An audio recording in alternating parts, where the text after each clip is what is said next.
वृंदावनेश्वरी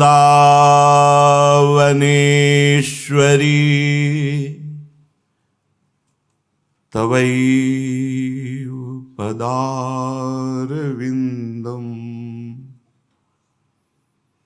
प्रेमामृतैकमकरन्द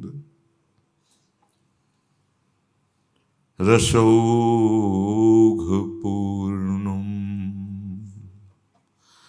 हृद्यर्पितं मधुपते स्मरतापमुग्रं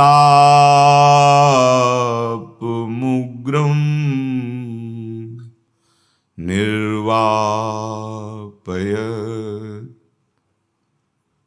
परमशीतलमाश्रयामि। परम सच्चिदानंद घन प्रेमानंद स्वरूप नवनिभृत निकुंज महामहिम परम पावन श्री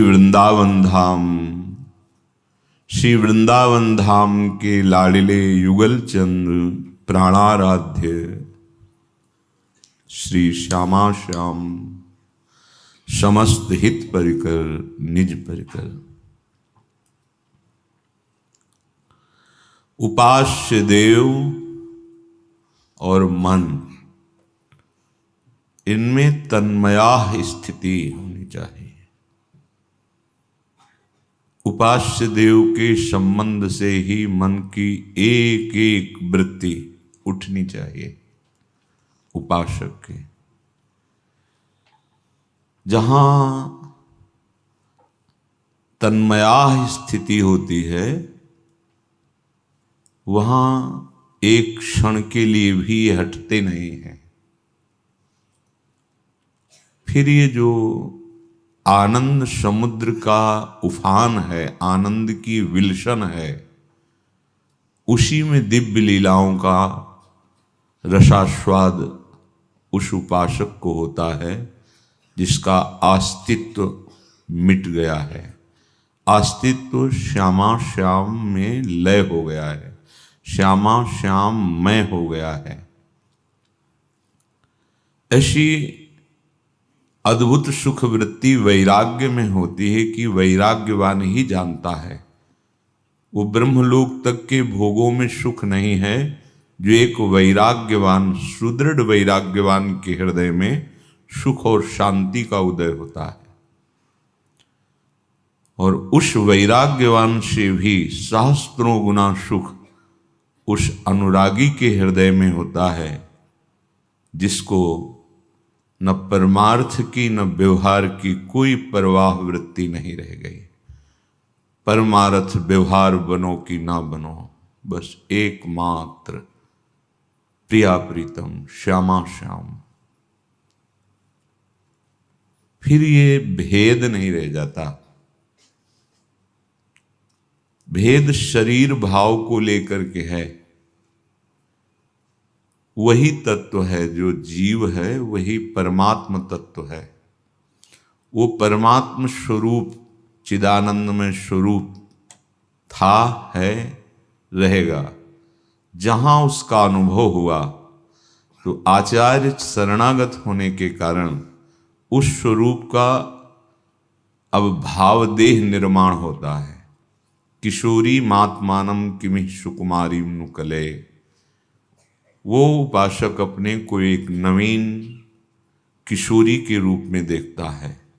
वो किशोरी श्री किशोरी जी के पार्श्व में विराजमान होकर उनकी सेवा सुख वृत्ति में निमग्न, परिचर्या में रत, उनकी एक एक वृत्ति को जानने वाली होती है।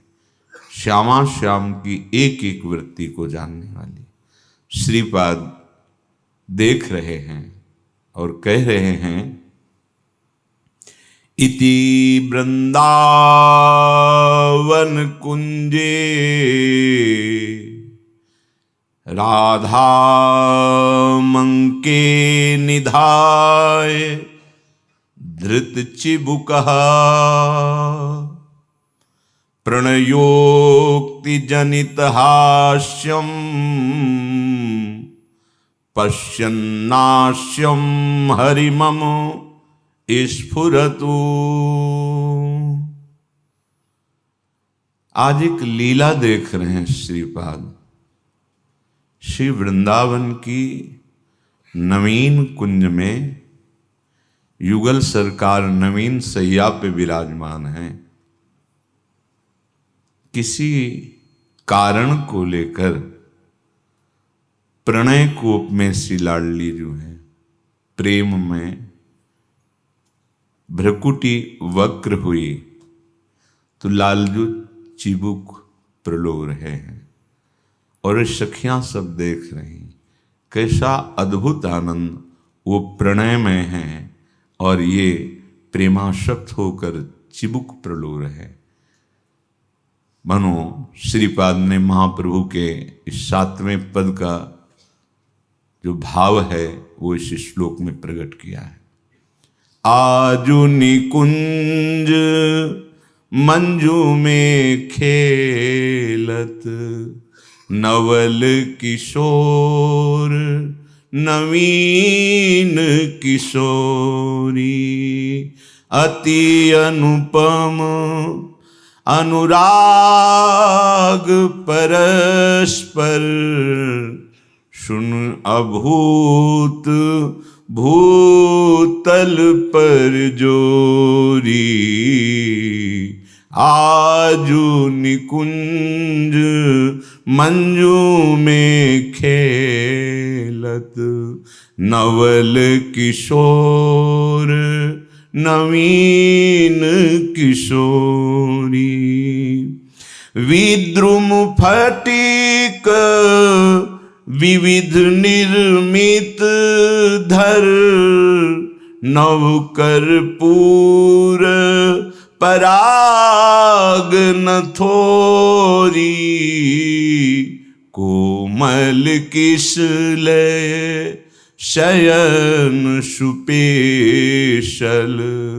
तापर श्याम निवेशित गोरी, मिथुन हास परिहास परायन, पीक कपोल कमल पर झोरी, गौर श्याम भुज कलह मनोहर, नीवी बंधन मोचत डोरी। आजू निकुंज मंजू में खेलत, नवल किशोर नवीन किशोरी, हरि उर मुकुर बिलो की अपन पो, विभ्रम विकल मान जुत भोरी, चिबुक सुचारु प्रलोही प्रबोधत, चिबुक सुचारु प्रलोई प्रबोधत, पिय प्रतिबिंब जनाए निहोरी, नेति नेति बचनामृत सुनी सुनी, ललितादिक देखत दूरि चोरी, जैसी हित हरिवंश करत कर धूनन, प्रणय कोप मालावली तोरी। आजू निकुंज मंजू में खेलत, नवल किशोर नवीन किशोरी।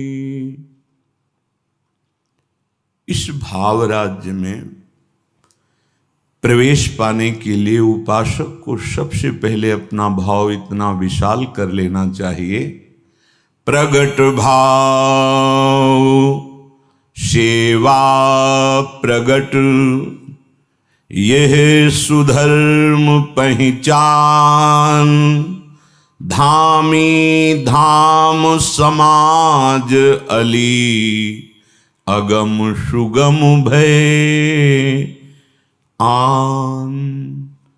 ये यद्यपि लीला दर्शन बहुत अगम है, दुर्लभ है, पर सुगम भयान उसके लिए सुगम हो जाते हैं जो आचार्य शरणागत गुरु प्रसाद से भाव को प्राप्त होता है।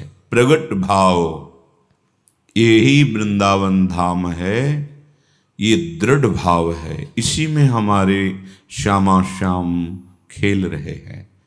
प्रगट भाव और प्रगट सेवा, ये जो आप दुलार कर रहे हैं लाडली लाल का, मंगला से लेकर शयन तक, शयन से लेकर मंगला तक, ये साक्षात निकुंज में आप सेवा कर रहे हैं। ये आचार्यों का आदेश है कि इस पर ये संशय मत करें कि ये साधन सेवा है, साध्य सेवा तो साक्षात और होती है। ऐसा भेद रखोगे तो समय बहुत लग जाएगा। कह रहे प्रगट भाव और सेवा प्रगट, यही प्रगट वृंदावन महल, और यही जिनकी हम सेवा कर रहे हैं, बिल्कुल साक्षात सेवा पहुंच रही। हम पत्रावली कर रहे हैं तो अपनी लाडली जी के जब कपोल पे कर रहे हैं तो सीधे वो कपोल पे ही पत्रावली हो रही है। हम अगर ऐसा नहीं करेंगे तो फिर ये यथा माम प्रपद्यन्ते तास्तते भजाम्यहम्, फिर आप मूर्ति का श्रृंगार कर रहे हैं। साक्षात लाडली जी, साक्षात प्रगट। हम अगर ये मानेंगे श्रृंगार करते समय ऐसे ऐसे मानो एक हम विग्रह की कर रहे हैं तो वो विग्रह ही रहेगा, नहीं, हम साक्षात महारानी जी की उसी अदब से, उसी भाव से, उनके अंग प्रत्यंग सेवा का अधिकार हमको आचार्य चरण से प्राप्त हुआ है। हमारी सामर्थ्य नहीं है, हमारी सामर्थ्य नहीं, ये आचार्य कृपा, व्यास सुवन प्रसाद, ये हरिवंश महाप्रभु की कृपा से हमारा अधिकार है। बिना भय किए, बिना संकोच किए, पत्रावलिम रचितुम कुचयुः कपोले बद्धुम विचित्र कबरिम नव मल्लिका भी। जहाँ शब्द उच्चारण करने का अधिकार नहीं, वहाँ सेवा का अधिकार ये आचार्य प्रताप से प्राप्त होता है उपासक को। तो उपासक प्रगट सेवा का साक्षात स्वरूप देखे, आपको साक्षात अनुभव आने लगेगा। एक बार किसी महापुरुष ने बताया था, जब दर्शन कर रहे थे राधा वल्लभ लाल जी की, कि दर्शन करते करते यदि पुष्प है, आभूषण है, वो गिरा दें तो समझ लेना कि तुम्हारा दर्शन बिल्कुल ठीक हो रहा है। आप एकाग्रता पूर्वक अपने आराध्य देव को भावना से देखिए, संकेत मिल जाएगा कि साक्षात नयन मिल रहे हैं। कभी विग्रह भावना रखें कि ये तो विग्रह हैं, मूर्ति हैं, तब आप लीला को देख पाएंगे। इसलिए इसमें पहले लीला का भाव प्रकट करने के पहले लिखा है प्रगट भाव सेवा प्रगट। ये जो प्रगट सेवा है, कैसे बताए कि केवल आचार्य कृपा ही ये सौभाग्य प्रदान किए हुए हैं, नहीं प्रायः विग्रह भाव ही रहता है, देह भाव ही रहता है, विग्रह भाव रहता है। इसीलिए रस देश में प्रवेश विलंब, बहुत विलंब हो जाता है, बहुत दूर डगरी नजर आता है। नहीं नहीं नहीं, साक्षात हम जिनकी सेवा कर रहे हैं, साक्षात वो सेवा स्वीकार कर रहे हैं, वो साक्षात विराजमान है। आप दुलार करके उसी भाव से देखो, यही हमारा सुधर्म है। जब श्यामा श्याम की अनन्य प्रेम लक्षणा भक्ति का प्रादुर्भाव होता है तो जितने ग्रह नक्षत्र ग्रहण तिथि वार शुभ अशुभ ये सब सोहनी लग जाती है इसमें। यहाँ न तद्भासते सूर्यो न शशांको न पावकः यद गत्वा न निवर्तन्ते तद्धाम परमं मम। इसमें लोक व्यवहार क्या परमार्थ की भी शासन वृत्ति नहीं है। ये प्रिया प्रीतम का एकांतिक महल प्रेम विलसन है। अब शरद है और शयन हो गया, क्योंकि ग्रहण पड़ रहा है। किसका? चंद्र का। कहाँ? लोक में। हो कहाँ? धाम में। धाम की महिमा न तद्भासते सूर्यो, गीता जी। फिर आचार्यवाणी, तहां न लगन ग्रहण के वेद, तहां कुदिन शुभ अशुभ, ये सब नहीं। सुधर्म को पहचाने, ये प्रेम धर्म है। इसीलिए चढ़ के मैन तुरंग पर चले वो पावक माए। आज ये तिथि, आज ये वार, आज ये ग्रह, आज ये नक्षत्र, शुद्धि नहीं होनी चाहिए। विधि निषेध नहीं दास, अनन्य उत्कट व्रतधारी। समस्त व्रत उपासना साधना का फल है कि आराध्य देव में प्रीति हो जाए, और ये प्रीति की चरम सीमा का स्वरूप है विधि निषेध नहीं दास, अनन्य उत्कट व्रतधारी। नाभाजी ने श्री हितजू महाराज को लिखा है, हरिवंश गोसाई भजन की सकृत रीत कोई जानिए। कोई बिरला इस रस रीत, एकमात्र श्यामा श्याम के अनंत। जैसे श्री स्वामी हरिदास जी महाराज और उनके चरण सेवी, उनके अनुगामी, उनके परिकरजन। हितजू महाराज का जो ये रसमय सिद्धांत, यही जब हृदय में उतरेगा तो लीला देखने की सामर्थ्य प्रदान करेगा। कह रहे धामी धाम समाज अली, तुम्हारे नेत्र गोचर ये जो अभी धाम हो रहा है यही। पर जिस दिन हितजू महाराज की कृपा होगी तो बिल्डिंगें नहीं दिखाई देंगी। नवनिवृत्त निकुंज महल, धामी श्री श्यामा श्याम, समाज अली, अर्थात समस्त सहचरियों की समाज इन्हीं नेत्रों से गोचर होगा। तब ये दिखाई देता है, जैसे श्रीपाद को दिखाई दिया कि प्रियाजू को अंक में विराजमान किए हुए चिबुक प्रलोयन और थोड़ा प्रणय कोप से है। ये बड़ा सूक्ष्म विषय है। जब तक स्नेह हृदय में नहीं आता तब तक इस जोरी का अनुभव नहीं होता। इसीलिए अपने पत्र में महाप्रभु हरिवंश चंद्र जी ने विठल दास जी को लिखा, जोरी सुमिरन बाचनो, यह जोरी अमृत स्वरूप है, परम सुख स्वरूप है। जोरी सुमिरन मत रहो। ये जो जोरी सुख बरसत है, यह सुख अमृत स्वरूप है। आचार्य चरण, ये जोरी सुख बरसत, कौन सा सुख? बोले अमृत सुख की वर्षा। नव किशोर सुकुमार तन, मृद भुज मेले अंश, जोरी सनी सने रस, प्रगट करी हरिवंश। जो उपासक अनन्य मन क्रम वचन त्रिशुद्ध सकल मत, हम श्री हित हरिवंश उपासी। ये महारस का विषय है। इसमें अन्य या में मिलोनी मिले न कछु, जब खेलत रास सदा वन में। कर्म धर्म को करो वेद विधि, को बहुविधि देवतन उपासी, को तीर्थ तप ज्ञान ध्यान व्रत, अरु को निर्गुण ब्रह्म उपासी, को यम नेम करत अपनी रुचि, को अवतार कदम्ब उपासी। मन क्रम वचन त्रिशुद्ध सकल मत, हम श्री हित हरिवंश उपासी। ऐसी जोरी का स्वरूप, ऐसा सुख जहां मोक्ष सुख भी लघु हो जाता है। देख रहे हैं आज निकुंज मंजू में खेलत, नवल किशोर नवीन किशोरी। आज जिस निकुंज में विराजमान, ये नवीन है, कभी नहीं देखा गया। क्या नई रचना हुई है? ये वृंदावन है, दिव्य चिदानंद है। ये हर समय नवम नवम होता है। यहां सब कुछ नवम होता है। यहाँ का प्रेम नया, यहाँ के प्रेमी नए, यहाँ का प्रेम खेल नया, और जहाँ खेल हो रहा है वो धाम नया। महाप्रभु हरिवंश चंद्र जी कहते हैं, नयो नेह नव रंग नयो रस नवल श्याम वृषभानु किशोरी, नव पीतांबर नवल चूनरी, नई नई बूनन भींजत गोरी, नव वृंदावन हरित मनोहर, नव चातक बोलत मोर मोरी।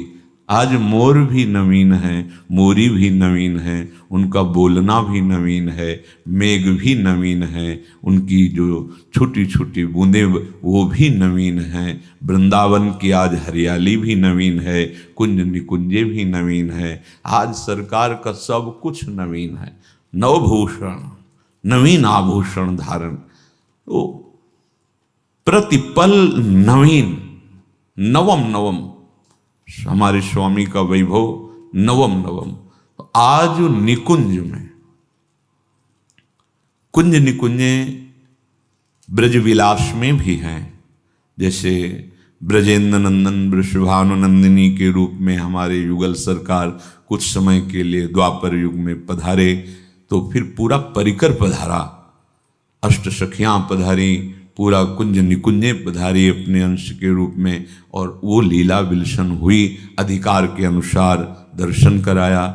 पर नवनिवृत्त निकुंज में जो अनादिकाल से अनंत काल तक लीला चल रही, वो जो सौंदर्य है, वो जो स्वरूप है, वही अंश रूप से प्रकट हुआ था। वो जो सौंदर्य है वो केवल सजनी जी की कृपा से, सखियों की कृपा से नेत्र गोचर हो सकता है, अन्यथा नहीं। यद्यपि उद्धव शनकादि बड़े बड़े महात्मा गोपीजनों के प्रेम को देखकर अपने भजन को लघु समझते हैं, रसिकाचार्य महापुरुष जनों की कृपा से जब ध्रुवदास जी ने इस रस का रसास्वादन किया तो कह रहे, तीन गोपिन ते दुर्लभ माई नित्य विहार सहज सुखदाई। तो ये आज जो नवनिवृत्त निकुंज है बड़ी अद्भुत शोभा से युक्त है। हित सजनी जो स्वयं गान कर रहे हैं, आज निकुंज मंजू में खेलत, बड़ा मंजुल कुंज है, बड़ी अद्भुत शोभा है। इसमें खेल रहे हैं दोनों नवल किशोर नवीन किशोरी। नवल किशोर हैं, पहले कभी ऐसे नहीं देखे गए, और नवीन किशोरी जो हैं पहले ऐसी कभी नहीं देखी गई। स्वामी जी महाराज कहते हैं ये जोरी का स्वरूप ही ऐसे है। ये कौन बात जो अबहीं और अबहीं और अबहीं और, ये कौन सी बात है? जब देखो तब नवीन ही नवीन शोभा, नवीन ही नवीन रूप, नवीन लावण्य, नवीन इनका नेह, ऐसा नवीन नेह है कि दो आदिन अंत विहार करे तो लाल प्रिया में भई न चिन्हारी, इतने नवीन है कि अभी परिचय भी नहीं होगा। आज ये दोनों नवल किशोरी जू और नवल किशोर जू नवीन निकुंज मंदिर में खेल रहे हैं, अर्थात प्रेम क्रीड़ा परायण है। इस खेल में प्रवेश तभी हो जब पहले त्रिगुण माया का खेल तुम्हारे नेत्रों में अच्छा न लगने लगे। शतोगुण रजोगुण तमोगुण का खेल ही अभी आपको आसक्त किए हुए है, फिर चिदानंद खेल की तो बात जाने दो। ये ऐसा खेल है कि जे अवतार कदम्ब भजत हैं, धरि दृढ़ व्रत जो हिए, तेऊ उमग तजत मर्यादा बन विहार रस पिए। जो अवतार लीला को दृढ़ता पूर्वक भजते हैं, जब नित्य विहारी श्यामा श्याम की लीला का जरा सा स्वाद मिलता है तो ऐसी उमगन आती है उस अवतार लीला को भी छोड़कर नित्य विहार की लीला में वो आसक्त चित्त हो जाते हैं। अहो भाग्य है। आज नवीन कुंज महल में नवीन किशोरी जी और नवीन किशोर जो नवीन क्रीड़ा कर रहे हैं, खेल रहे हैं। इन दोनों में परस्पर अत्यंत अनुराग है। अत्यंत शब्द का क्या अर्थ होता है? तो बहुत, यहां बहुत का तात्पर्य है कि श्याम रंग श्यामा रंगी, श्यामा के रंग श्याम, पता नहीं चलता इनमें कि कौन प्यारी जो कौन प्यारे जो।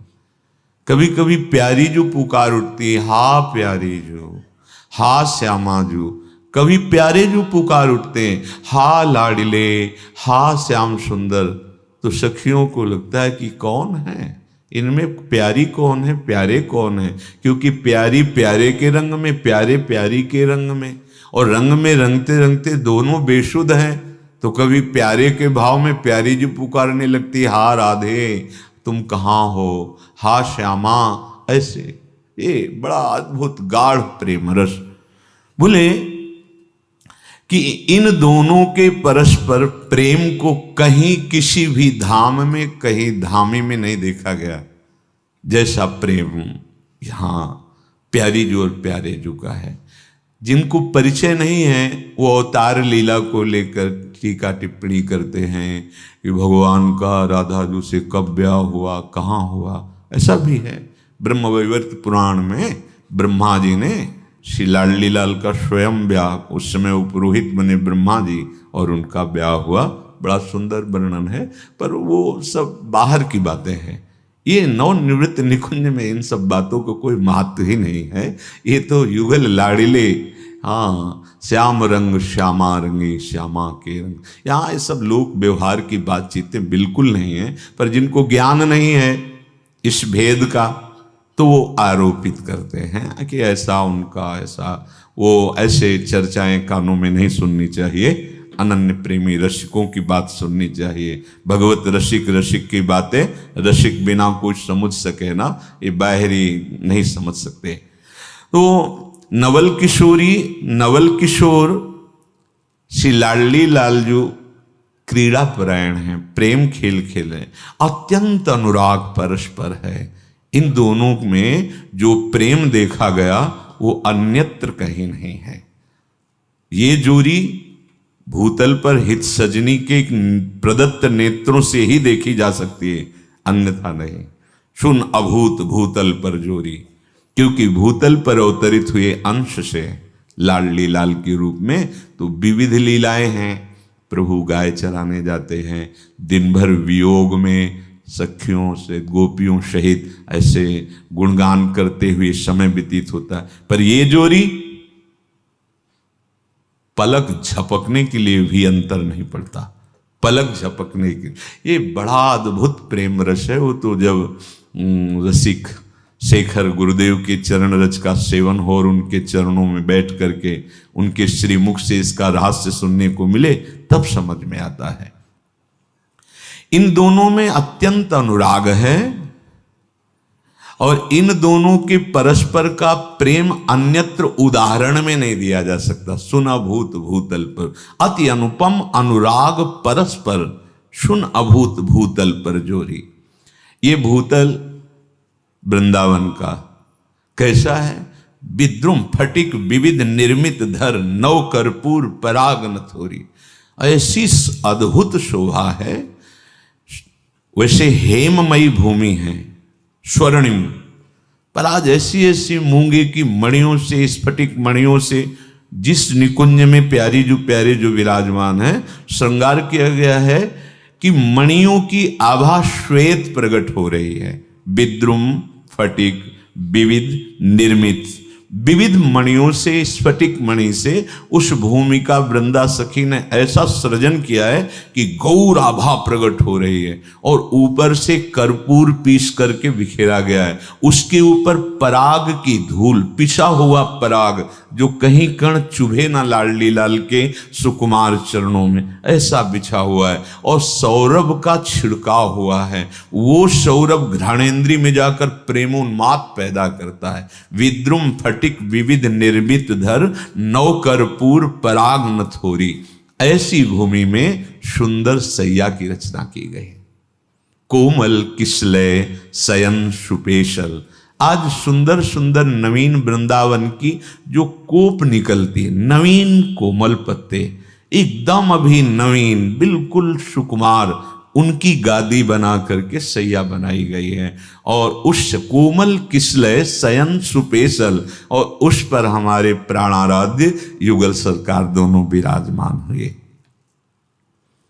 तापर श्याम निवेशित गोरी। श्री लालजू महाराज कर कमल पकड़ कर लाडली जी को शैया पर विराजमान करते हैं, फिर आप भी विराजमान होते हैं। अब मिथुन हास परिहास परायण, अब युगल सरकार हास परिहास बड़ी रसमयी बातें और सखियां सब कुंज रंध्रों से लग करके सुन रही हैं। हास परिहास विनोद भरी बातें हो रही हैं, प्रेममयी क्रीड़ा हो रही है। उसी बीच में एक घटना घट गई। इंद्रनील मणि कांति एकदम वक्षा स्थल तेजो में श्री लालजू का, तो हमारी भोरी प्रियाजू की दृष्टि पड़ी तो सुंदरता की सीमा का प्रतिबिंब दिखाई दिया। हरि उर मुकुर बिलो की अपन पो, विभ्रम विकल मान जुत भोरी। खेलते खेलते अचानक दृष्टि पड़ी और प्रेम में ऐसा भोरापन हमारी प्यारी जू का, भोरी भी नाम है प्यारी जू का। यद्यपि 64 कला प्रवीण तदपि भोरी, ये केवल प्रियाजू में ही हो सकता है। 64 कलाओं से प्रवीण, लालजू से 4 गुना, 16 चौको 64। तदपि भोरी, देखो कितनी भोरी है। लालजू के वक्षा स्थल में अपना प्रतिबिंब देख करके लाडली जी को लगा ये तो बड़े छलिया है, बड़े छलिया है। भ्रकुट चढ़ गई।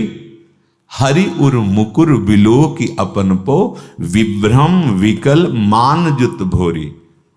तुम हमसे बात मत करो, तुम छलिया हो। देखो तुम्हारे हृदय देश में कितनी सुंदरता की राशि विराजमान। नहीं नहीं नहीं नहीं, तुम कपट रखते हो, कपट रखते हो। सखिया सब देख रही, प्यारी जू कह बोल, लालजूत की तो हृदय में अपार प्रेमी है ना, तो प्यारी जू के ऐसे चिबुक को, चिबुक ऐसे थोड़ी पे ऐसे कर कमल विराजमान। हरिउर मुकुर बिलो की अपन पो, विभ्रम विकल मान जुत भोरी। चिबुक सुचारु प्रलोई प्रबोधत। अरे प्यारी जू आप कितनी भोरी हो, आप देखो ना, ये आपका ही प्रतिबिंब है। स्वामिनी जू आप देखो तो ध्यान से, तो आप कितनी भोरी हो। आप व्यर्थ में भ्रम करके मान कर रहे हो, देखो ना ये तो आपका प्रतिबिंब है। हरिउर मुकुर बिलो की अपन पो, विभ्रम विकल मान जुत भोरी।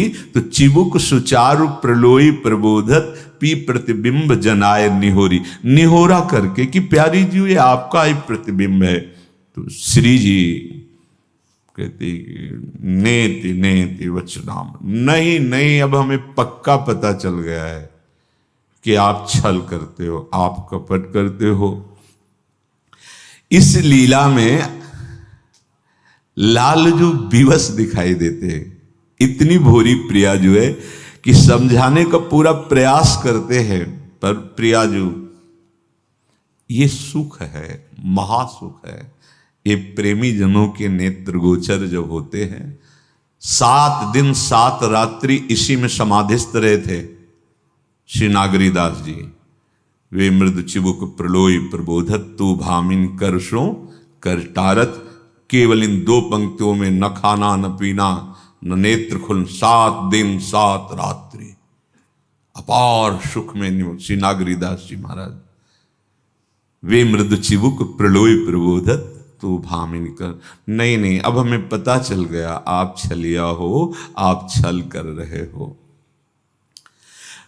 प्रीतम अनुनय विनय करते हैं, प्रियाजू पर कोई प्रभाव नहीं पड़ रहा, और वो कह रहे नेति नेति, ऐसा नहीं ऐसा नहीं, तुम छल करते। देखो कितनी सुंदर, ऐसी सुंदरी तो हमने आज तक देखी नहीं। उसको अपने हृदय देश में रखते हो और हमसे ऐसा। तो प्रणय कोप की अब सीमा हो गई। सखियां कुंज रंध्रों से अपार सुख में डूब रही अपनी स्वामिनी के भोलेपन पर। इतने में प्रणय कोप से भरी हुई प्रियाजू ने, जो प्रीतम के वक्षस्थल पर माला थी, उसे झटक दी कि नहीं तुम छलिया हो। जे भी माला झटक रही तो हित सजनी जो दूर से ऐसे कि समझाया था आपको कि आप कहीं अपने भोरेपन में मत डूब जाना, पर फिर भी आप नहीं मानी। जैसे ही हरिवंश करत कर धुना, नहीं नहीं नहीं प्यारी जू, आप भोरेपन में डूब रही हो। आप जे भी प्रियाजू ने माला झटकी तो ही एकदम चेतना हुई, क्योंकि माला झटकने से एकदम कि अरे ये तो मेरा ही प्रतिबिंब। फिर दोनों युगल गले लग जाते, खेलने लगते हैं। सखिया आशीर्वाद देती। श्रीपाद प्रबोधानंद जी महाराज इसी पद का भाव, इति वृंदावन कुंजे राधा मंके निधाय धृत चिबुकहा प्रणयोक्ति जनित हास्यम पश्यन्नाश्यम हरिर्मम स्फुरति। सखिया बड़े आनंद में हास्य से युक्त हो जाती कि हमारी स्वामिनी जो कितनी भोली। श्रीपाद कह रहे हैं, एक बार फिर ये छटा मेरे नेत्र गोचर हो। मैं एक बार फिर आकांक्षा करता हूं कि स्वामिनी जी वही शोभा मेरे नेत्रों में फिर दर्शावें। इस मार्ग में उपासना का दृढ़ भाव, पहले ये दृढ़ता बैठा लो कि नाम जप नहीं छूटना चाहिए, ये जीव खाली नहीं रहे। किसी ने प्रश्न किया कि नाम जपते जपते घंटा आध घंटा में हमारे सब ये दर्द करने लगते हैं, ऐसा जिससे बोलते हैं। ऐसा उपासकों को अनुभव होता होगा कि जब हम नाम जप करते हैं ज़्यादा समय हो जाता है तो हमारे दर्द होने लगता है। तो आपका अभ्यास कमजोर है। आप देखना, नाम जपते जपते उपांश में पहुंच जाओगे। जिससे इसका एक क्रम है, उपांश में जपते जपते मानसिक में पहुंच जाओगे। ऐसा नहीं है कि थक गए और छोड़ दिया। इसीलिए कहते हैं थोड़ा संयम से रहो, ब्रह्मचर्य से रहो, पवित्र रहो, आहार विहार ऐसा रखो जिससे अभी शरीर स्वस्थ रहे, क्योंकि आपको अभी अभ्यास परिपक्व करना है। अगर अभ्यास परिपक्व नहीं हुआ तो ये ठीक कह रहे हैं, जो ऐसा बोलते हैं वो ठीक कह रहे हैं, क्योंकि इसी मार्ग से चले हैं। तो बहुत से साधकों से, बहुत से ऐसे कि जैसे बार बार राधा राधा राधा राधा राधा राधा राधा राधा राधा राधा राधा या नाम लिखना, तो यहाँ दर्द होना शुरू हो जाना या ऐसे थकान सी लगना, ये अभी अभ्यास की कमजोरी है और संयम की कमजोरी है।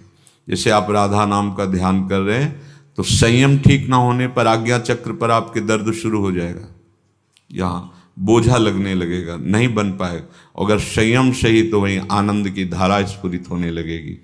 हारना नहीं है, नहीं हारना। 1 घंटे लड़ाई हो तो किसी का मुंह थका है आज तक? 2 घंटे प्रपंच की चर्चा हो, भला किसी का मुंह थका है? ये मन की चाल है, इससे थोड़ा सावधान रहिए।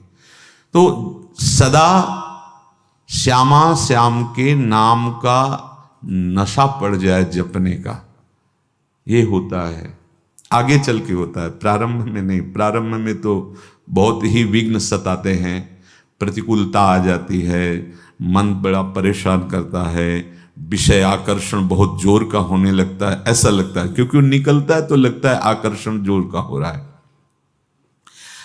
वो अपनी कल्पना का दुख होता है।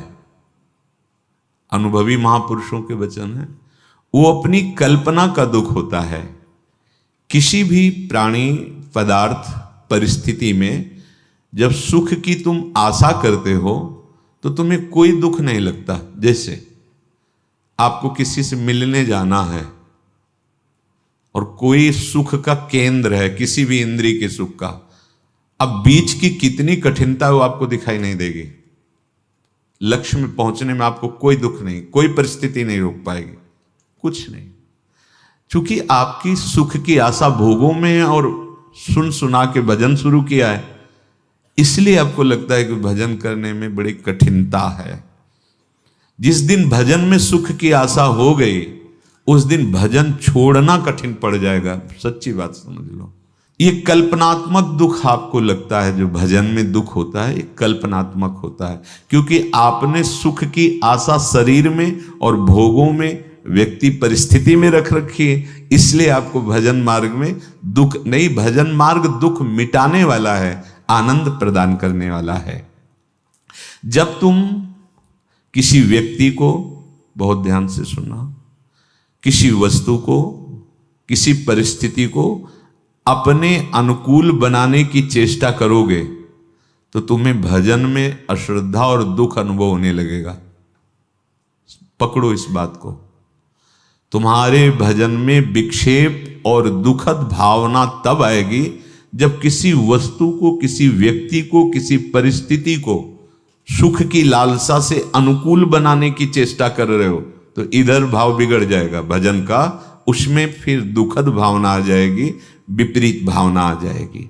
अतः उपासक को सत प्राप्ति के लिए असत असाधनों का बहुत सावधानी से त्याग करना है। जिस समय नाम का सतत स्मरण चलने लगता है, थोड़ा सा आराध्य देव के प्रति अपनापन प्रकट होता है, तो असाधन त्यागना नहीं पड़ता। जो असाधन का स्वरूप त्यागने को अपने आप छूटने लगता है। इसमें वर्णन करते हैं, दिन नहीं चैन, ये अनुभूत बात है।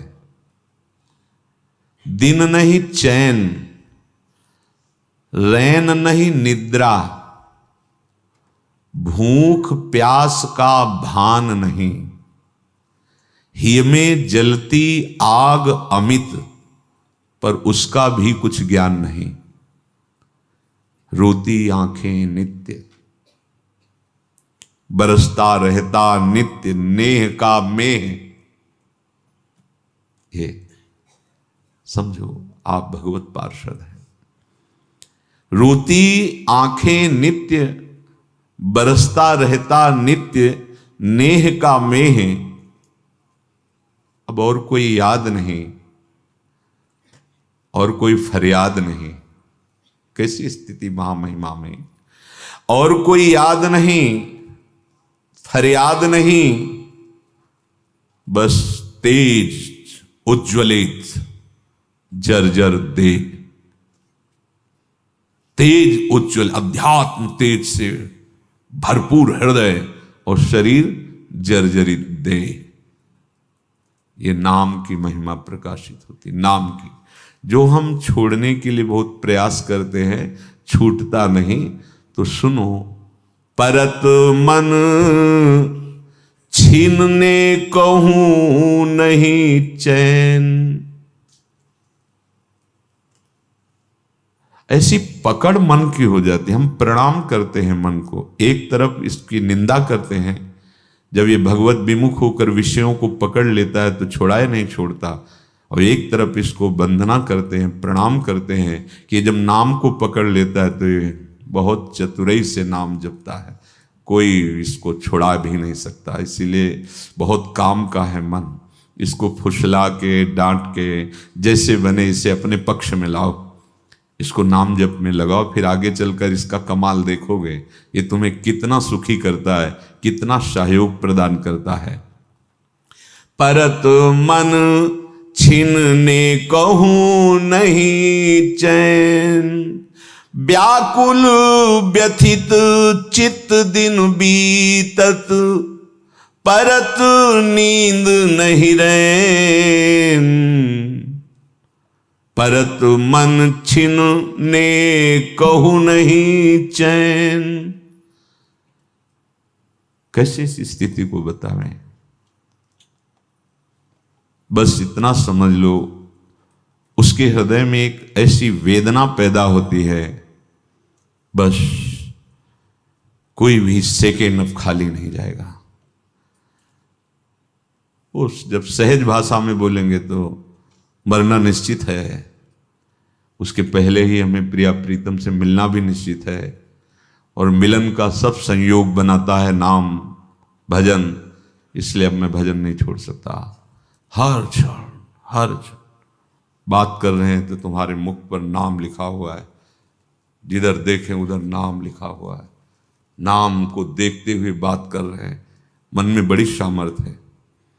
जब पूज्य श्री राधा बाबा ने कहा 2 नाम एक साथ चला करके देखो, प्रवीण साधक हो तो चल जाएगा, तो चला के देखा गया। एक लिखा जा रहा है और एक सुना जा रहा है, पर यह बहुत सधा हुआ एकाग्र मन। 2 एक साथ, एक लिखा जा रहा है और एक सुना जा रहा है, भागने का कोई चांस ही मन का नहीं। पर यह तभी जब संयमवान हो, एकाग्र हो, प्राण भी सूक्ष्म है, संयम ठीक है, तब चल सकता है, नहीं तो लगेगा खोपड़ी फट रही, छोड़ो, ऐसा लगने लगेगा। व्याकुल व्यथित चित्त दिन बीतत। आपका दिन कैसे बीतता है? व्याकुलता पूर्वक बीतता है क्या? क्योंकि आपको ऐसा लगता है बहुत दिन जीना है, हम स्वस्थ हैं। हम प्रणाम करते हैं इस किडनी रोग को। इसने वो काम किया जो जीवन में साधना से नहीं कर सकते थे। मानो एक ऐसा अंग रक्षक दे दिया जो भजन की प्रतिपल वृत्ति को बढ़ाने के लिए कहता रहता, सावधान सावधान, नाम में सावधान, चित्तवृत्ति प्रिया प्रीतम में सावधान, हर क्षण। पहले जब सत्संग में सुना था संतों के मुख से कि असाध्य रोग जब किसी भक्त को मिलता है तो भगवान की विशिष्ट कृपा होती है। लोग भाई ये हमारी तो समझ में नहीं आया, स्वस्थ शरीर लगा के पद्मासन चिंतन कर रहे हैं, अस्वस्थ असाध्य रोग के तो क्या भजन होगा। नहीं, संतों के वचन जो है गूढ़ होते हैं, वो बाद में समझ में आते हैं। अहम की धरा का लय होकर निरंतर भगवदाकार वृत्ति, हाँ, बड़ी कृपा, बड़ी कृपा। आप स्वस्थ हैं तो खान पान, इंद्रिय विलास और जीने की इच्छा, यही आपके अंदर भजन की व्याकुलता नहीं पैदा होने दे रही। ऐसा चित्त व्यथित रहता है भजन के लिए, कहीं भजन न छूट जाए। तुम्हारी रात पूरी कैसे जाती है? कैसे तुम सो लेते हो रात में?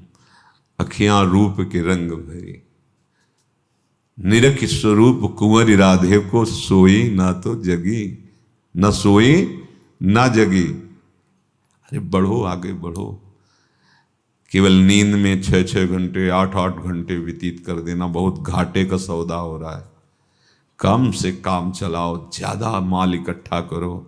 प्रिया प्रीतम का नाम, प्रिया प्रीतम की लीला गुण, शांति में बैठ कर एक एकांत चिंतन। ये तभी होगा जब संयम होगा, आहार शुद्ध होगा, लक्ष्य होगा। नहीं तो बैठोगे भी तो लार बाते हुए सो जाओगे। तमोगुण पिंड नहीं छोड़ने वाला, ये गुण ऐसे नहीं छोड़ते। और जब कृपा हो जाती है ना, तो कोई नींद दिला ही नहीं सकता, चाहे तुम दवा खवा दो वो भी अपना राधे राधे रटती है, प्रभाव ही नहीं। अपने ठीक समय पर अपना कार्य प्रारंभ हो जाता है। बेहोशी भले कुछ क्षण के लिए हो जाए। बोले परत नींद नहीं रैन, कमालू जाना है यार, जाना है यहां से, यहां टिकना नहीं है। अधिक से अधिक नाम। कुछ लोग तो कहते समय ही नहीं हमारे पास। तो समय है किस लिए तुम्हारा? किसके लिए समय है? बोले रुपया कमाते हैं, खूब सामग्री, घर परिवार पोषण। जब जाओगे तो साथ इनमें से कौन सा होगा? थोड़ी कमाई वो भी तो कर लो जो तुम्हारे साथ चली जाए। अब जब नाम जापक उपासक ऐसे नाम जप करता, ये स्थिति आ जाती है। इसमें कोई बनावटीपन नहीं होना पड़ता कि वो कुछ बनावटीपन करे, हृदय की दशा आ जाती है ऐसी। आप सबसे कठिन काम है ये, सबसे कठिन विश्व में, त्रिभुवन में, सूक्ष्म और स्थूल दोनों में सबसे कठिन काम है। एक नाम पे, एक मंत्र पे कुछ घंटे लगातार चलाओ। देख लो करके हो तो अनुभव का। मान लो राधा, अब 1 घंटे केवल राधा ही राधा तुम्हारी दृष्टि में, तुम्हारे मन में राधा राधा राधा राधा राधा राधा राधा राधा राधा, 1 घंटे ऐसे। अगर 5-6 घंटे, फिर देखो ये स्थिति ना आने लगे तो बता, 5-6 घंटे एक ही मंत्र बदलने नहीं दिया, क्योंकि इसका स्वभाव है। एक और मंत्र जप रहा है, अब अभ्यास भजन का कर रहे हो, बीच में ले आएगा अमुक नाम ले आएगा, अमुक बात ले आ जाएगा, अमुक कल्पना ले आएगा, अमुक क्षेत्र में पहुंचा देगा, ये ऐसा करेगा। फिर इसका कार्य है बड़ा चंचल है, तो इसको फंसाने के लिए प्रारंभ में तो ऐसा किया जाता है, थोड़ी देर मंत्र जप लिया, थोड़ी देर नाम जप कर लिया, फिर पद गायन शुरू कर दिया, फिर मंत्र में आ गए, फिर नाम में आ गए, ऐसे अभ्यास से। लेकिन सबसे कठिन काम है, मानो आपका मंत्र है, अब उस मंत्र पे लगातार बिना किसी विक्षेप के 1 घंटा 2 घंटा 3 घंटा आप देखो जरा लगा के। अभी अगर ये पैदा ना हो जाए व्याकुलता, तो आप हमें बता देना, व्याकुलता पैदा हो जाएगी, छटपटाहट पैदा। ये पहले तो ऐसा करेगा कि कमरे में बैठे तो खिड़की खोल के गली में देख लें एक बार, कुछ तो आप पकड़ में आ जाए, इससे जीवित रह जाए, ऐसा मन व्याकुल होता है। कुछ तो दिखा दो, थोड़ी टीवी दिखा, अगर मोबाइल है मोबाइल चला के और मंत्र हाँ चल रहा है, बस वो अपनी सामग्री इकट्ठा कर रहा है, कुछ नहीं, बाहर का छूने मत दो, निकलने मत दो इसको हृदय मंदिर से, और लगातार रहेगा। तो हम कह रहे हैं 20 मिनट शुरू करो, 30 मिनट ऐसा शुरू, कुछ नहीं, एक पकड़ा पकड़ लिया बस, राधा पकड़ा राधा वल्लभ श्री हरिवंश पकड़ा, शरणागत मंत्र निज मंत्र जो पकड़ा, 30 मिनट 40 मिनट घसीटते चले जाओ, 1-1 मिनट बढ़ाते चले जाओ उसको, देखना अब ये व्याकुलता आ जाएगी। जहां तमोगुण नष्ट हुआ, नींद नाम की चीज नहीं रहती जीवन में, निद्रा नहीं रहती है, ऐसे अलसार हैं, वो चेष्टा भले ऐसे हो, अपने उसी स्थिति में रहता है। अब आगे कुछ त्याग करने की तुम्हारे अंदर लड़ाई नहीं होगी, अपने आप त्याग हो जाएगा। देखो इसमें लिखा है, धन घर परिजन हुते सबही, अति प्यारे हुतो ममत्व, अब न सुहात कतहूं को कबहूं, सब मह भयो समत्व। जितने सब शरीर संबंधी प्यार थे, अब ममत्व हटकर समत्व हो गया, सब में अपने प्यारे लाडले प्रभु का भाव हो गया, पुत्र में, पत्नी में, परिवार में, सब में प्रभु, प्यार ही प्यार। कभी उसके अंदर द्रोह विद्रोह, दोष दर्शन, लड़ाई झगड़ा, ये सब नहीं। लोग डरते हैं कि अगर इसका सही भाव न समझ पावे तो उसका मतलब कि जब भजन बढ़ेगा तो सब छोड़ देंगे, स्त्री पुत्र परिवार, और ये बाहर निकल कर भाग जाएंगे। ऐसा भाव नहीं है। अभी जो भाव तुम्हारा मोहांध है वो हट जाएगा और समत्व भाव आ जाएगा। फिर जो प्यार होगा बहुत पवित्र प्यार होगा। मेरे लाडिले मेरे पुत्र रूप में है, मेरे लाडिले प्रभु मुझे अपना प्यार देने के लिए पत्नी रूप में है, मेरे प्रभु माता पिता के रूप में, सब में अपने प्रभु का दर्शन होने लगता है उस महान भागवत को जो निरंतर नाम जप करता है। अब न सुहात कतहूं को कबहूं, अब वो अलग से जो ममता थी अब वो अच्छी नहीं लगती, कहीं भी कोई भी अलग वाला भाव नहीं रह गया है। सब मह भयो समत्व, सब में एक अपने आराध्य देव का दर्शन। देखो मन की स्थिति, मन न करत कछु तिन के, आवन जावन की परवाह, एकमात्र प्रीतम दर्शन की, बढ़त नित्य नई चाह। अब कोई आए तो हर्ष नहीं, गया तो कोई शोक नहीं। समत्व बहुत बढ़िया स्थिति है ये। आने पर हर्ष नहीं, जाने पर शोक नहीं, चाहे वस्तु हो, व्यक्ति हो, परिस्थिति हो, पद हो। आने पर हर्ष नहीं, जाने पर शोक नहीं। ये केवल नाम जापक भक्त की ही स्थिति हो सकती है। एकमात्र उसके अंदर आश है तो प्रीतम मिलन की, प्रीतम दर्शन की। सुरति न करत अन्य की, मन तज सगरी व्याधि उपाधि, प्रिय मिलने छा रूप भयो बस, लागी सहज समाधि। ये समाधि पद्मासन लगा के कुछ समय की संकल्पित समाधि या निसंकल्पित समाधि, उससे भी श्रेष्ठ समाधि है ये नाम जापक की। देखो एकमात्र मन का भगवदाकार अनन्य चिंतन, कहीं जा ही नहीं रहा। अब कोई शरीर में आदि व्याधि आ जाए, कोई परेशानी सामने, निंदा अपमान, परिस्थिति का बिगड़ जाना, कुछ फर्क नहीं पड़ता उसके मन में, वो बस उसी भजन चिंतन में, प्रभु के चिंतन में। तो क्या हुआ, बोले प्रिय मिलन इच्छा रूपी अब उसकी समाधि लग गई। उठते बैठते, जैसे कबीरदास जी कहते, ठाढ़े बैठे परे उताना, कबीर काहे हम रहें ठिकाना। हर समय अपने आराध्य देव में स्थित समा, इसी को स्वामी जी कह रहे हैं, चित न डुला इत आओ समाधि भीतर। ये समाधि हर समय अपने प्यारे जू के चिंतन में, सम्मत्व जगत में, ममत्व प्रिया प्रीतम में, ये भारी समाधि है, भारी समाधि। मिटी अशांति बिथा व्याकुलता, पायो सब विधि चैन, इच्छा तीव्र मिलन अनन्य भई, सकल सुख ऐन।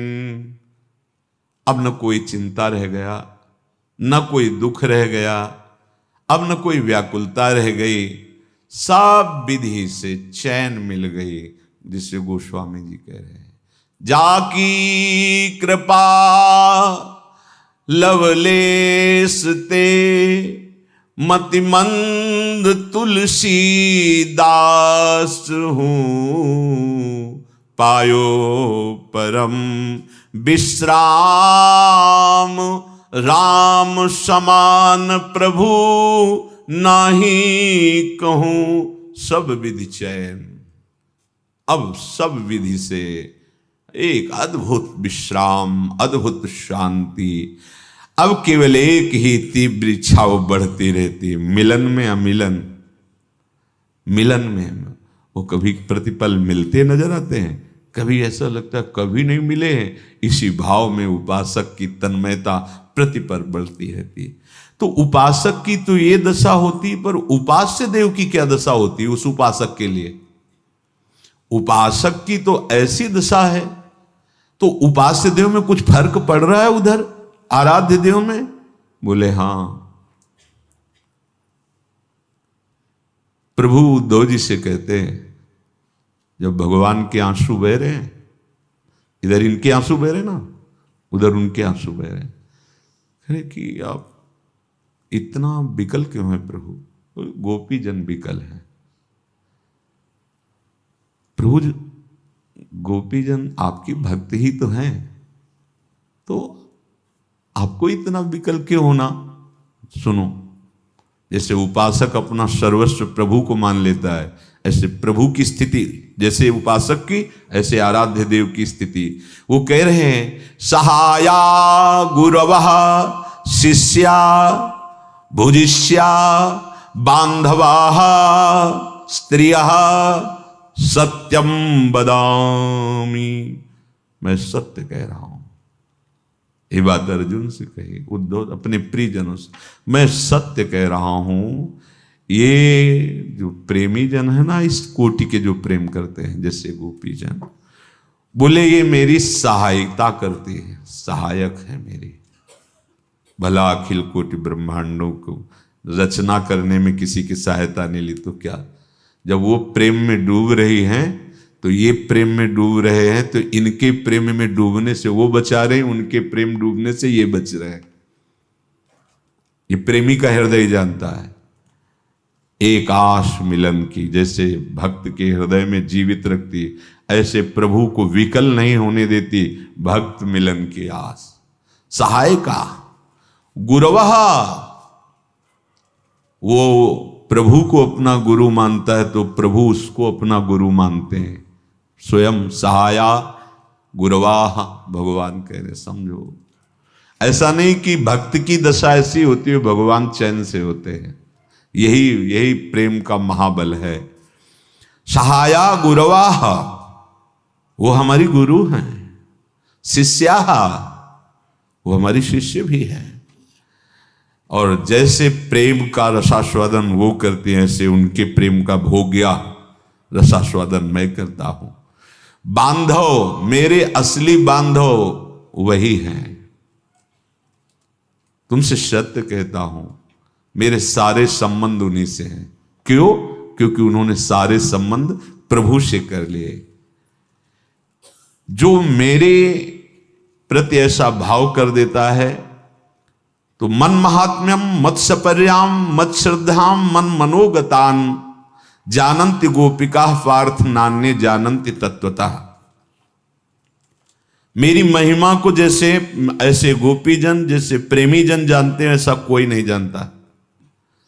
मेरी सेवा को, मेरी श्रद्धा को, मेरे वैभव को, मेरे ज्ञान को, मेरे ऐश्वर्य को केवल ये भावुक जन जानते हैं, जो भाव में डूबे हुए हैं।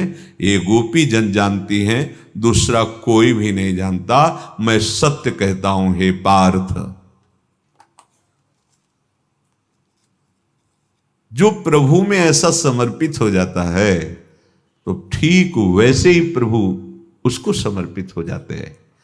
ब्रज बनिता नहीं मोते न्यारी, मम सुख हित कर सर्वस अर्पण, मोह में आए समानी सारे। मेरे लिए उन्होंने समस्त सुखों का त्याग कर दिया। इसका बहुत बड़ा प्रभाव प्रभु के ऊपर पड़ता है।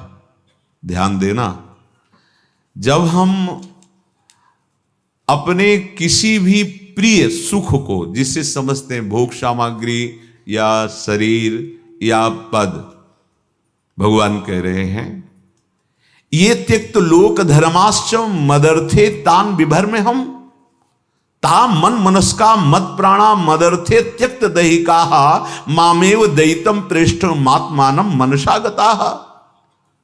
तान मन मनस्का, उन्होंने अपना मन मुझे दे दिया। देखो, और कुछ बाहरी वस्तुएं तो भगवान की तरफ देने के लिए उत्साह बना सकते हैं, लेकिन मन को नहीं दे सकते। भगवान ने पहली बात यहां और गीता में भी पहली बात मांग रहे हैं, मन मना भव, मन को मेरे में लगा दो, मेरे मन वाले बन जाओ, मन मेरे को दे दो। काहे नहीं दे देते? बहुत उपद्रवी है, नहीं संभल रहा है, दे दो, उनके नाम कर दो। बोले कैसे नाम करें? नाम जप करते हुए उनको बार बार समर्पित को, प्रभु इसको आप संभालो, बहुत ही मतवाला गयंद है, तोड़ देता है बड़े बड़े बंधन, संभालो प्रभु। और गोपिकाओं ने दे दिया है तो प्रभु कह रहे हैं ता मन मनस्का, उन्होंने अपना मन मुझे दे दिया है।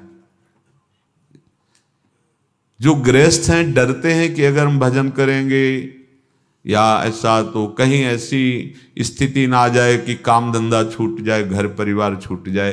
भैया गोपी जनों से बढ़कर कोई महान भक्त नहीं हुआ, इनका कोई कार्य ऐसा नहीं हुआ कि जो गृहस्थी में रहते हुए वो कार्य ना करती हो। सब कार्य, पति हैं, पुत्र हैं, सब सेवाएं हैं, पर मन जो है वो करुणा निधान श्री कृष्ण में स्वीकार किए हुए प्रभु कह रहे ता मन मनस्का, गोपियों ने अपने मन को मेरे को दे दिया है। कितनी निश्चिंतता हो गई, बेपरवाही हो गई। इसी में तो सब परेशान है, प्रश्न करते हैं मेरा मन नहीं लगता, मेरा मन ऐसा, मेरा मन वैसा। ये लो प्रभु, जैसा है वैसा है, आप लो, आप अपने लायक बना लेना। पक्का वो ले लिए, बस तुम हर बार यही सोचना कि हमने तो दे दिया है प्रभु को, दे दिया है प्रभु को।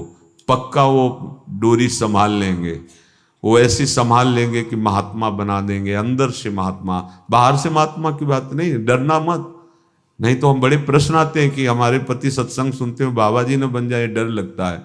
अरे आप समझो, स्थिति की बात हो रही है। ये हम लोगों के भाग्य में निवृत्ति मार्ग है, दो मार्ग है, तो एक प्रवृत्ति मार्ग, एक बार रामकृष्ण मिशन में भर्ती हुए तो एक बढ़िया डॉक्टर जो सर्जन थे वो आए और वो थोड़ा बातचीत की, तो उनका आपकी बुद्धि बहुत प्रवीण है, आप बाबा जी क्यों बन गए? तो उनका आप बुरा तो नहीं मानोगे, एक प्रश्न करें आपसे। हाँ, हमको तुम यहाँ के पोछा लगाने वाले क्यों नहीं बन गए, सर्जन क्यों बने? आप यहाँ के पोछा लगाने वाले बनते। बोले मेरे भाग्य में था, तो उनका समझ गए।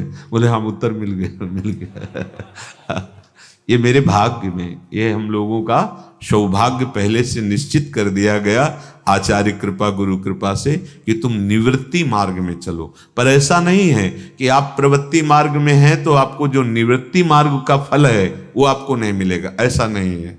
बिल्कुल ऐसा भ्रम मत रखना, और ऐसा करना भी मत कि सत्संग सुना और मरकट बैराग। ये अंदर की बातें हैं, इनको अंदर देखो। गोपीजन वैसे ही रहती है जैसे घर की बहू रहती है, पूरी वैसी सेवा शुश्रूषा और श्री कृष्ण अनुराग में रंगी हुई, ऐसे ही रहा जाता है। भाई जी हनुमान प्रसाद पोद्दार जी महाराज वही धोती कुर्ता चश्मा, वैसे ही गृहस्थ वेश, और बड़ी ऊंची स्थिति कि एक विरक्त महात्मा उनके चरणों का आश्रय लेकर आजीवन संग का व्रत ले लिया, जो महान असंग थे राधा बाबा। मतलब आश्चर्य की बात है। तो ता मन मनस का, हमारा मन प्रभु को समर्पित हो जाए। भगवान कह रहे उन्होंने मैं अपना मन मुझे दे दिया है, और मत प्राणा, अपने प्राण उन्होंने अर्पित कर दिए। दो ही बातें हैं जहां हमें भय लगता है, प्राणों की रक्षा का, प्राणों के पोषण का, प्राणों की जिम्मेवारी। देह प्राणते पी कछु नाही, प्रिय कछु नाही। तो हमने अपने प्राण प्रभु को प्राणनाथ, मेरे प्राणों के अब नाथ कौन है? श्यामाजू। मेरे प्राणनाथ श्री श्यामा, ये श्यामाजू के हवाले प्राण हैं। ये अभी रहें या अभी वो हटा दें, ये स्वस्थ रहें या अस्वस्थ रहें, हमें इससे कोई लेना देना नहीं, क्योंकि अब इन प्राणों पर श्यामाजू का अधिकार है। मेरे प्राणनाथ श्री श्यामा, और मन भी दे दिया श्यामाजू को। अब वो देखें कि ये कैसा है, तो अपने सखियों को भेजें और वो सोहनी लगावें इस मन पे, और श्री जी के लायक बना दें। बहुत जल्दी ठीक हो जाएगा। और अभिमान करके आप ठीक करना चाहो, हार करके ही ठीक होता है, जीत करके नहीं। कोई अहंकार से इसे ठीक नहीं कर सकता। गोस्वामी जी कह रहे हैं, हरि जो मेरो मन हठ न तजय। बहुत ही ये हठी स्वभाव का है। हों हार्यो कर जतन विविध विधि, अतिशय प्रबल अजय। तुलसीदास बस होए तबे जब प्रभु पेरक बरजय। तो गोपियों ने अपना मन मुझे दे दिया है, और अपने प्राण दे दिए हैं। और खास बात, मदर्थे त्यक्त दैहिकाहा, मेरे लिए उन्होंने समस्त शारीरिक सुखों का त्याग कर दिया है, शरीर संबंधी सुखों का त्याग कर दिया है। रहती उन्हीं के बीच में है, लेकिन मेरे लिए इस पर प्रभु बहुत प्रभावित होते हैं। अर्थात आपके पास प्रारब्ध के अनुसार भोग सामग्री आ सकती है, लेकिन नहीं भोगना है। क्यों? मुझे प्रभु से मिलना है। प्रभु के लिए जब हम भोगों का त्याग करते हैं, स्नेह संबंधियों की ममता का त्याग करते हैं, तो वो रीझ जाते हैं कि मेरे लिए इतना बड़ा त्याग। प्रभु कह रहे हैं कि वो समस्त शारीरिक और लौकिक सुखों का त्याग करके मेरे लिए, मेरे में अनुरक्त है। मामेव दैतम प्रेष्ठ मात्मानम मनसा गताहा, वो सिर्फ मुझे अपना प्रीतम मानती, सिर्फ मेरे लिए ही उनके प्राण हैं, उनके मन है। तो ये त्यक्त लोक धर्माश्चम मदर्थे तान विभर में हम, जिसने मेरे लिए सब कुछ कर लिया, मैं उसे छोड़ सकता हूं? अरे कहीं गुंजाइश ही नहीं है। मैं ही मन बन जाऊंगा, मैं ही उसकी बुद्धि बन जाऊंगा, मैं ही उसका प्राण बन जाऊंगा। गोपीजन कहती ना, प्राण भय कान में, कान भय प्राण में, ही में न जान परे, कान है कि प्राण है। ऐसा नहीं कि उपासक की तरफ से ही समर्पण होता है, नहीं, जैसा आपका समर्पण वैसे ही प्रभु का आपके प्रति समर्पण होता है। तो साधक का जीवन होना चाहिए अनुकूलता और प्रतिकूलता में समान। किसी से सेवा कराने की वृत्ति न रखे। जब तक शरीर स्वस्थ है, स्वयं पानी लीजिए, स्वयं वस्त्र धोइए अपने, स्वयं अपनी सेवा कीजिए। अवसर मिले तो दूसरों की सेवा कर दीजिए, ये नियम बना लीजिए। ये हमने महापुरुषों को देखा है, जबरदस्ती भले कुछ छीन झपट के हो जाए, नहीं, वो अपनी सेवा नहीं देते। शरीर की, वस्त्रों की कोई भी सेवा, जब तक आपका शरीर स्वस्थ है, कोई भी सेवा आप स्वीकार ना करें। हाँ, स्वयं सेवा करें, जिससे आपका हृदय बहुत जल्दी पवित्र हो जाएगा। जहाँ हमारे अंदर गुरु भाव आया, हमारे शिष्य हैं, तो फिर उसमें अगर स्थिति प्रज्ञ है तो ये बात आएगी नहीं, इच्छा ही नहीं होगी। शरीर की स्थिति के अनुसार जैसा प्रभु निर्वाह करें। अगर इच्छा पूर्वक ऐसी सेवाएं स्वीकार की जाती हैं तो आध्यात्मिक गति में बाधा पड़ जाती है।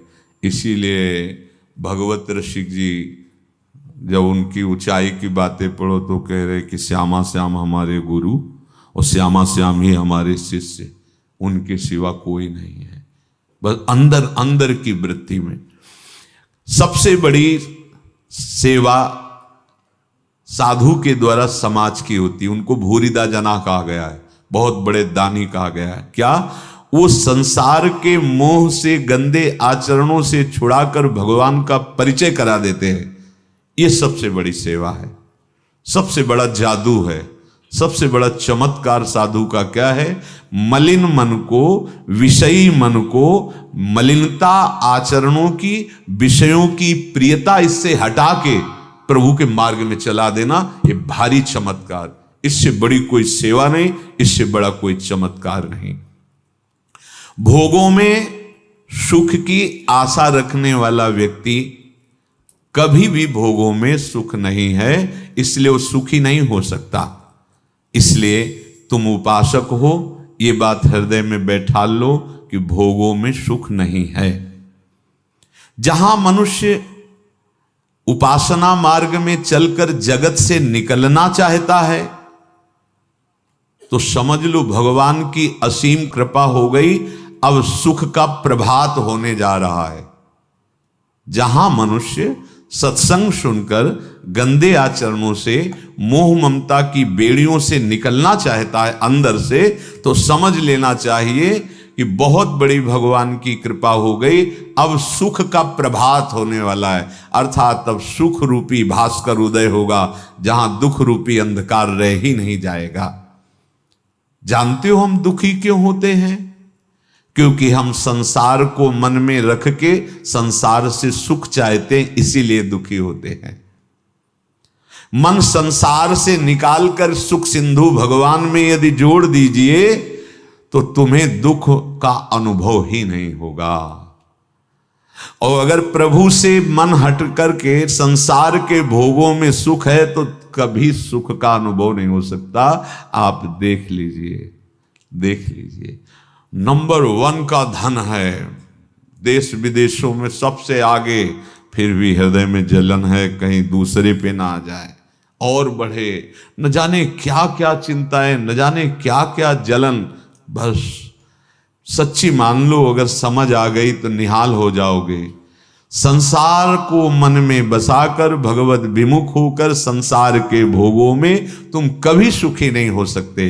प्रभु को मन में बसाकर इसी संसार में रहते हुए दसों दिशाएं तुम्हें सुखमय प्रतीत होंगी, कभी दुख का अनुभव होगा ही नहीं। भारी दुख की परिस्थिति में भी एक सुख की झीनी सी ऐसी गली दिखाई देगी जहां दुख तुम्हें स्पर्श नहीं करेगा। तुम उपासक हो, व्यवहार में सावधान रहो। पहली बात, किसी व्यक्ति से किसी भी प्रकार के सुख की आशा न रखना। बैठा लो हृदय में। यदि उपासना के मार्ग में आगे जाते हो, उपासक चूक कर बैठता है, हम देखते हैं। समय से आपको भगवत प्रसाद मिलता है, तन ढकने के लिए वस्त्र मिलता है। अब आपको किसी व्यक्ति से परिचय बनाने की क्यों वृत्ति है? क्यों है? क्या चाहते हो तुम? क्या प्रभु को नहीं चाहते? क्या प्रभु से मिलने के लिए तुम बाबा जी नहीं बने? क्या प्रभु से मिलने के लिए तुम भगवत मार्ग में नहीं चले? तो फिर तुम व्यवहार क्यों बनाते हो? हाँ, जिनको सेवा व्यवहार की दी गई तो सामर्थ्य भी दी गई है कि व्यवहार उनके चिंतन में नहीं आ पाएगा, ये इष्ट गुरु का बल काम करता है। लेकिन आपको केवल भजन की सेवा दी गई है, तो बस जो प्रसाद मिले उदर पोषण, हरि गुरु प्रसाद, अन्य किसी से आपका परिचय और राधे श्याम नहीं होना चाहिए। बात समझ लेना।